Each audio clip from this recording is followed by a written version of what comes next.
Okay, hi everyone. Today I'd like to share a student case from my teaching experience in a weekend Chinese heritage language school. So the student whom I will call Leo is an 11th grade Chinese American heritage learner. His parents are native Chinese speakers, but English is the primary language used at home and in daily life. As a result, Chinese experience more like a academic subject than a communicative or identity-based language. The class takes place in a weekend Chinese school, meeting once a week for a 2-hour block. And okay, so I want to spend a little time talk about like Leo's strengths. Actually, Leo has many strengths. When expectations are clear, he follows instructions and complete tasks, and he is respectful, polite. Academically, he has solid like foundational knowledge in Chinese, especially in vocabulary and grammar. In one-on-one interactions, he often demonstrates better understanding than he shows in whole classrooms.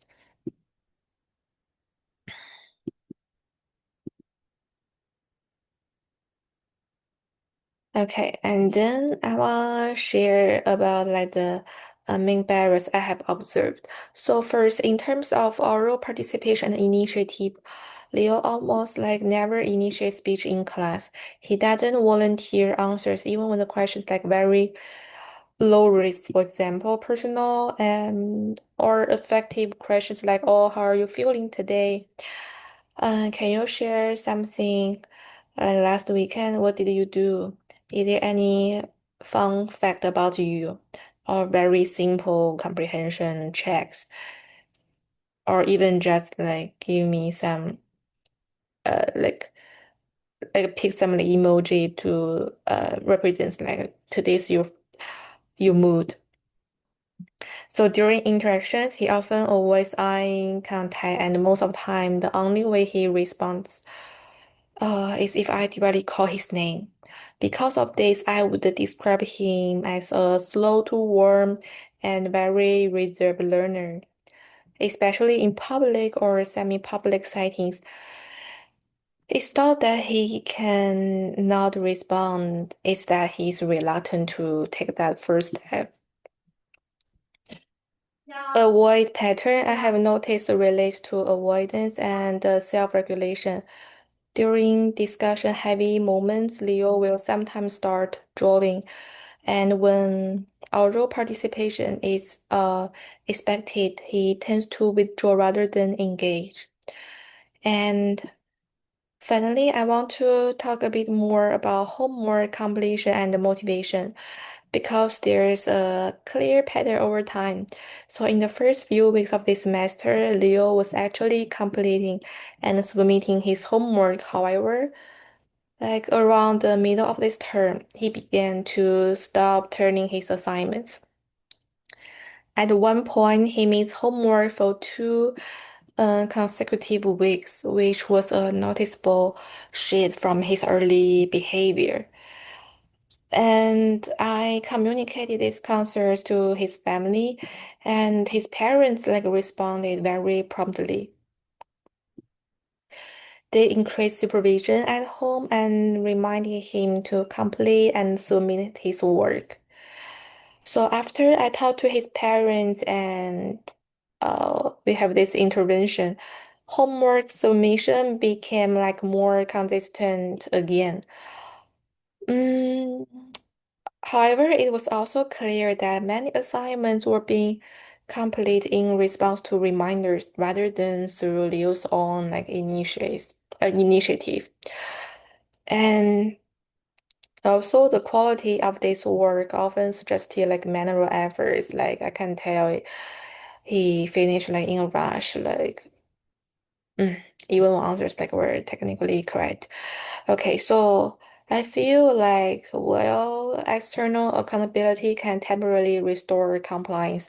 It doesn't necessarily like address the underlying issue of declining motivation or ownership over learning, especially in like this one So weekend class.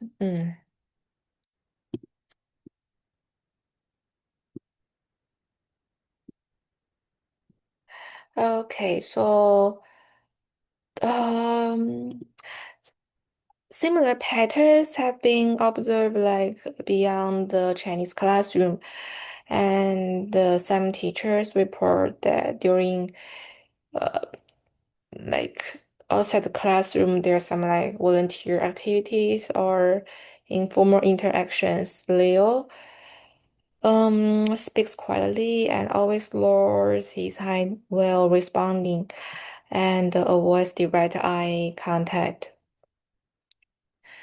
And during one interaction, one teacher asked his student to ask Leo to hand over materials, and Leo kept his head down and avoid eye contact while approaching. And then the teacher responded with like responded say like, why are you talking with your head down? I'm right here. Hmm. So in this way, I feel like Leo's communication style kind of like a broader social emotional pattern rather than a subject specific issue. And so several strategies have already been tried. I have used like cold calling to prompt the participation. Um, mm, at the beginning of this semester, I will like ask them like any volunteer and to answer this question. I always like waiting them like some volunteer. And secondly, I will try to simplify the questions. I will use like simple words, not complicated, and make them confused. Also, I will communicate closely with their parents. And and their parents always like very supportive and yes, very support like my teaching work. So I feel like these strategies led to like short-term compliance but not long-term growth. So at the end, I feel like there has been no significant increase like in voluntary participation or confidence. Okay, so based on this observation, the key focus areas moving forward are developing student initiative, not just like compliance, and reducing reliance on the prompting, supporting confidence and self-expression. Lastly, improve in consistency and effort in the independent work. So the central challenge is helping Leo move from doing what is asked to owning his learning. Okay, so this brings me to the question I really love your input on. How can I support independence when student is compliant but not self-initiating? And what strategies encourage participation for students who can speak but choose not to? How can I support self-regulation without increasing avoidance or anxiety? So the last question is how can peer interaction be structured to support confidence without like forcing public speaking? And this class is once a week and 2 hour weekend format. And yeah, and thank you so much uh for you listening and for engaging with this case. I really appreciate for any feedbacks, strategies, or similar experience you are willing to share. And I'm looking forward to learning from all of you, and thank you so much.